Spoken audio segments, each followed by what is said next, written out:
बिस्मिल्लाहिर्रहमानिर्रहीम। अस्सलाम वालेकुम नाज़रीन। तो नाज़रीन 1744 आ गया है हमारे पास। ये एक बैग एक डीएपी के बराबर है। अगर इसकी पीएच की बात करें तो पीएच इसकी 2 होती है।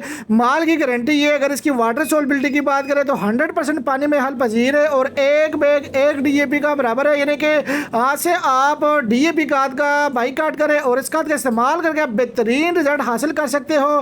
तो ये एक बैग एक डीएपी के बराबर है। किसी भी ज़मीन में आप इसका इस्तेमाल कर सकते हो। कलराठी ज़मीन हो, रेतली ज़मीन हो, कोई भी ज़मीन हो, अगर आप उसकी पीएच लेवल को डाउन करना चाहते हो, ज़मीन को नरम करना चाहते हो, पानी का बहाव तेज़ करना चाहते हो और 1 एकड़ में तकरीबन मैंने यानी कि 15 से 20 एकड़ फी एकड़ इजाफा करना चाहते हो तो इस खाद का इस्तेमाल करके आप बेहतरीन रिजल्ट हासिल कर सकते हो। तो ये देख सकते हो, ये एमएपी के बैग भी है, यूरिया फास्फेट के बैग भी है, साथ में लिग्नाइट भी है और पोटाशियम हाइड्रोक्साइड भी है।